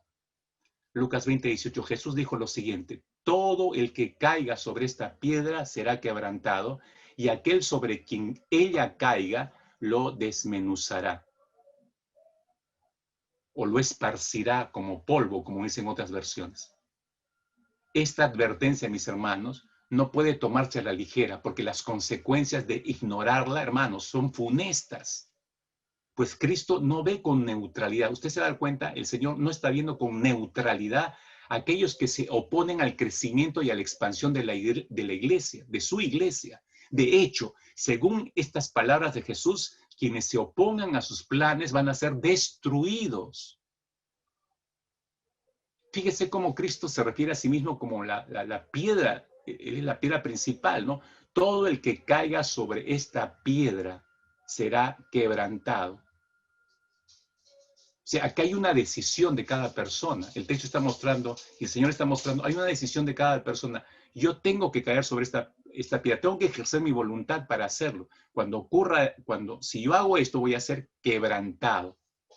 El salmista dijo, bueno me es haber sido quebrantado, Señor.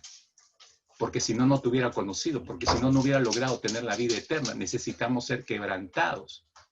Pero dice el Señor, y aquel sobre quien ella caiga, es decir, le desmenuzará.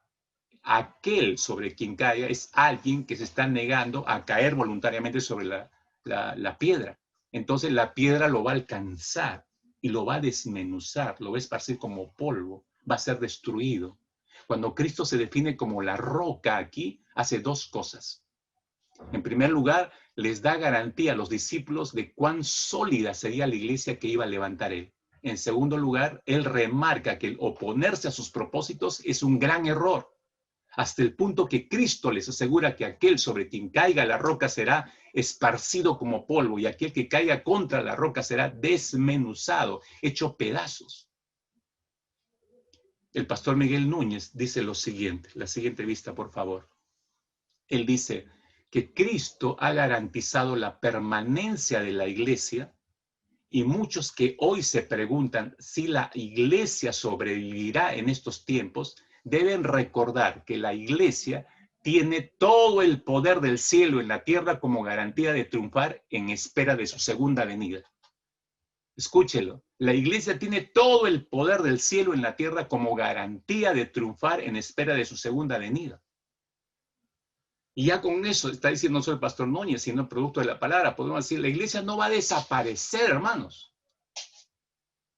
Y no va a desaparecer porque todos debemos sentirnos, hay tiempos nuevos que soplan sobre la iglesia. Iglesia, no te preocupes, no temas. Nos estamos nosotros dando voces de ánimo para que continúe la iglesia. Hermanos, ya está dado eso, ya está determinado eso. Si la iglesia está sobre la roca que es Cristo Jesús, su triunfo y su permanencia están garantizadas, mis hermanos. No importa lo que pase. Pero la palabra dice más sobre esta roca o esta piedra. Yo tengo que ir un poco más lejos con ustedes para que usted cada vez agarre más aplomo y su fe crezca mucho más. ¿Dónde está parado como iglesia? ¿Dónde está parada como iglesia? En 1 Pedro capítulo 2, versículo 4, define a Cristo como una piedra viva. Este texto es sumamente interesante, ¿no? Pero ahí en 1 Pedro capítulo 2, versículo 4, define a Cristo como una piedra viva. Así lo llama. Acercarnos a él, piedra viva.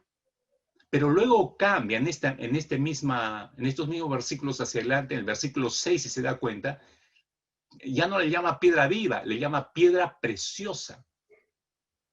Y aquí pongo, dice, ¿no? El apóstol Pedro, en Sion, principal piedra del ángulo, escogida, preciosa, piedra preciosa. Y luego en el versículo 8 cambia el adjetivo calificativo, le llama piedra de tropiezo y roca que hace caer.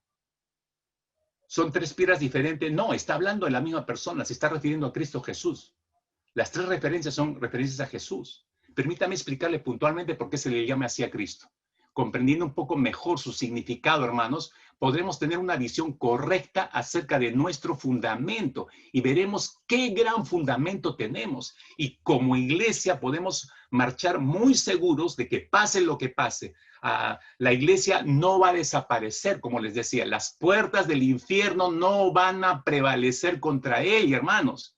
Esta pandemia no va a prevalecer contra ella, ni ningún plan de reordenamiento mundial como se está hablando ahora, que se está usando esta pandemia, que este virus ha sido plantado en medio de la humanidad para hacer esto, podrá hacer desaparecer a la iglesia porque el Señor aseguró su presencia hasta el fin. Sobre ese fundamento está parada la iglesia hoy, hermanos. Y será predicado este evangelio del reino en todo el mundo, dijo el Señor, para testimonio a todas las naciones, y entonces vendrá el fin. Y ese será predicado este fundamento. ¿Quién predica el fundamento del evangelio? La iglesia. Y cuando haya sido predicado, la iglesia está haciendo eso. Vendrá el fin. Es hasta el final, mis hermanos, la prevalencia de la iglesia. Hermanos, la iglesia de nuestro Señor Jesucristo, aquella que compró a precio su sangre preciosa, ha sido puesta sobre un fundamento muy, muy, muy, muy sólido y poderoso. Muy sólido y poderoso. ¿Y cuál es ese fundamento? La propia persona de Cristo Jesús. ¿Por qué se le llama piedra viva, hermanos? Porque él venció a la muerte. La tumba no lo pudo retener y por eso venció a la muerte. Él es una piedra viva porque es quien da vida a su iglesia y a cada uno de los miembros de una iglesia. ¿Por qué se le llama piedra preciosa? Las piedras preciosas, usted sabe, son evaluadas de acuerdo a su belleza y perfección, lo cual es congruente con lo que revela el Salmo 45, versículo 2, que habla acerca de la persona de Cristo. El salmista dice en el Salmo 45, verso 2, eres el más hermoso de los hijos de los hombres, la gracia se derrama en tus labios, por tanto Dios te ha bendecido para siempre. Está hablando de Jesús, está hablando de nuestro Señor. Además, todo el Nuevo Testamento, mis hermanos, habla de las perfecciones de Cristo. El autor a los Hebreos, por ejemplo, dice lo siguiente, ¿no? Porque no tenemos, dice, un sumo sacerdote incapaz de compadecerse de nuestras debilidades, si no tenemos uno que ha sido tentado en todo de la misma manera que nosotros, aunque sin pecado, es decir, perfecto. Todo el Nuevo Testamento habla de las perfecciones de Cristo. Por eso es piedra preciosa, mis hermanos. ¿Por qué se le llama, por último, piedra de tropiezo y roca de escándalo? Porque él usó ciertas expresiones para referirse a él que causaron realmente tropiezo y escándalo. ¿Acaso no se escandalizaron los religiosos cuando Jesús leyó la profecía mesiánica de Isaías y dijo que esa profecía se había cumplido ante los ojos de todos ellos? ¿Recuerdan cuando empezó su ministerio? Esta profecía, el Espíritu de Dios está sobre mí y Dios me ha enviado para... Y todos están mirándole la cara a Jesús, dice, esta profecía se acaba de cumplir delante de sus ojos. O sea, yo soy el cumplimiento de la profecía. Se escandalizaron, mis hermanos, las propias palabras de Jesús. En Lucas capítulo 4, versículo 28, dice textualmente, al oír estas cosas, todos en la sinagoga se llenaron de ira. Y luego empujones lo sacaron, lo querían desbarrancar, lo querían asesinar al Señor. ¿No se llenaron de ira acaso al oír a Jesús perdonar a esa mujer pecadora en la casa de Simón? ¿No se escandalizaron por eso, partiendo por Simón? ¿No se escandalizaron porque sanaba en día de reposo? Los religiosos de su tiempo constantemente tropezaban con la enseñanza de Jesús y no podían contradecirle, escrituralmente no podían contradecirle, y eso los llenaba peor de rabia, más rabia. Por eso demostraba lo que Jesús decía y hacía, demostraba cuán sólida era esa piedra. Por eso ellos tropezaban en ella. Y sigue siéndola hasta el día de hoy, mis hermanos. Sigue siendo hasta el día de hoy. Es una piedra muy sólida sobre la que estamos descansando usted y yo. Déjeme una ilustración final y estaremos terminando en esta mañana el mensaje para orar. Cuando el 10 de abril de 1912, aquellos 2.208 pasajeros abordaron el transatlántico más grande de todas las épocas, todos los británicos estaban tan orgullosos de la grandeza y la suficiencia de aquel transatlántico que lo bautizaron con el nombre de Titanic. Y estaban tan seguros, mis hermanos, que en ese viaje inaugural del 10 de abril de 1912, en ese viaje inaugural escribirían una gran página en la historia naval del mundo. Pues estaban tan orgullosos de este tremendo transatlántico y se sentían tan seguros a borde de él por su grandeza, por su suficiencia. El Titanic les inspiraba confianza a todos esos pasajeros. A tal punto que se creyeron aquella frase que luego se hizo proverbial y que nació producto de la pregunta que hizo una pasajera del Titanic a uno de los empleados del barco cuando estaban cargando todos los equipajes. Esta mujer estaba viendo la inmensidad de este barco, contemplándola, pasmada, y a uno de los empleados lo llama y le pregunta y le dice, ¿es verdad que este barco no se puede hundir? Y el empleado, sonriente, la miró a la señora y le dijo, así es, mi querida señora, ni Dios mismo podrá hundir este barco. 4 días después, mis hermanos, de haber zarpado, 4 días después, el Titanic chocaba con un tremendo iceberg y se hundía, dejando tras sí 1.496 personas ahogadas. Toda la grandeza, escuche con cuidado, toda la grandeza del Titanic no pudo salvar a todas esas personas. Toda la suficiencia de aquel enorme transatlántico no pudo dar la seguridad que necesitaban todas aquellas personas que subieron ese barco. Mis hermanos, este es el punto con la ilustración. Nuestro Señor Jesucristo no es un Titanic. Nuestro Señor Jesucristo es la roca de los siglos, déjenme recordarle. No ostenta una grandeza y suficiencia solo de nombre o solamente de mención como el Titanic. Escuche lo que la Sagrada Escritura dice acerca de él. Colosenses capítulo 2, versículo 3, encontramos esta asombrosa afirmación acerca de la persona de Cristo. Dice, porque en él están escondidos todos los tesoros de la sabiduría y el conocimiento. En él están escondidos todos los tesoros de la sabiduría y el conocimiento. Esta es una afirmación que realmente es osada, mis hermanos. De hecho, inclusive podría decir que en términos coloquiales de la actualidad, que esto es exagerado, alguien podría decir, pero no, por favor. Todo conocimiento, toda sabiduría, todo lo que la sabiduría y el conocimiento tienen que ofrecer, ¿se encuentran en una sola persona? Sí, y esa persona es Jesucristo. Fíjese, sigo en Colosenses 2, versículo 9. Fíjese la tremenda afirmación que hace Pablo acá. Dice, porque en él, en Cristo, en él habita corporalmente toda la plenitud de la deidad y vosotros estáis completos en él. Dígame si eso no es suficiencia. Dígame si eso no es grandeza. Ahora, no te pierdas, escucha. Colosenses capítulo 3, versículo 3, uno de mis versos favoritos. Porque habéis muerto, dice, y vuestra vida está escondida con Cristo en Dios. Vuestra vida está escondida con Cristo en Dios, dentro de Dios. Dígame si eso no es suficiencia, eso no es grandeza. Este mismo texto, en una versión diferente, se lee así. Pero ustedes han muerto y su vieja manera de vivir. Y ahora la nueva vida que disfrutan con Cristo está guardada en Dios. ¿No te da seguridad eso? Segunda de Corintios, capítulo 3, versículo 4, dice el apóstol Pablo, y tal confianza tenemos mediante Cristo para con Dios.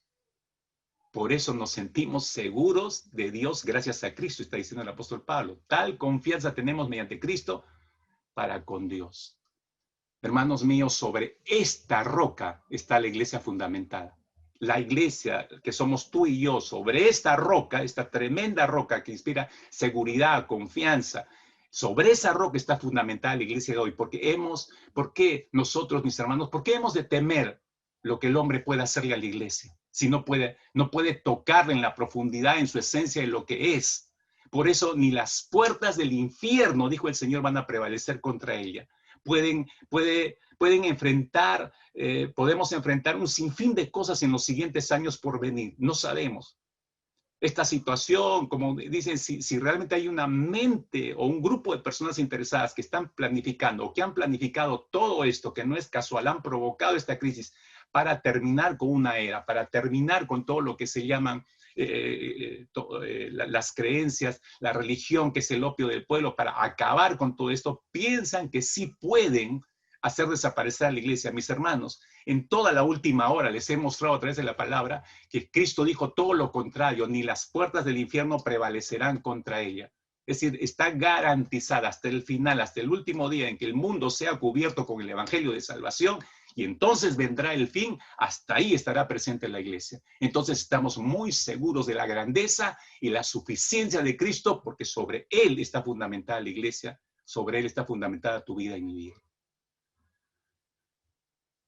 ¿Qué te parece si oramos?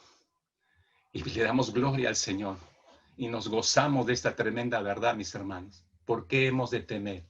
Alma mía, ¿por qué tienes que temer? Confía en él. Está sobre un gran fundamento, está sobre un gran fundamento, sobre la grandeza y la suficiencia de Cristo Jesús.